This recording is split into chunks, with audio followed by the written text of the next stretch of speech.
তো ইদানিং আমরা দেখি যে গরুর চাইতে মানুষের মহিষের মাংস খাওয়ার প্রবণতা বৃদ্ধি পেয়েছে। সেটা লক্ষ্য রেখে আমরা কিছু মহিষ পালতেছি।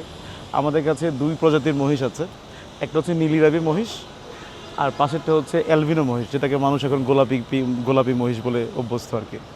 তো আমাদের এই মহিষটার ওজন আছে প্রায় 900 কেজির মতো, আর পাশেরটার ওজন আছে 850 কেজির মতো। দুটোর বয়সই 8 দাঁত, এবং এগুলো আমাদের খামারে আছে প্রায় 1 বছর ধরে।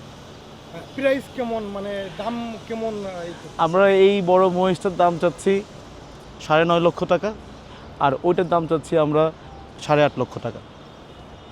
গতবারের তুলনায় এবার ঈদে কাস্টমার কেমন আসতেছে, এবং যে আপনারা যে মহিষ রাখছেন এই মহিষ মানুষের ক্রেতারা আকৃষ্ট করতেছে কি সেটা যদি বলেন। না, সচরাচর এই বড় মহিষ পাওয়া যায় না। গ্রামে গঞ্জে আমরা যে মহিষগুলো দেখি সেগুলো ওজন থাকে 500-550 কেজি, কিন্তু এই রকম প্রায় 1 টনের কাছাকাছি মহিষ কিন্তু খুব কম পাওয়া যায়।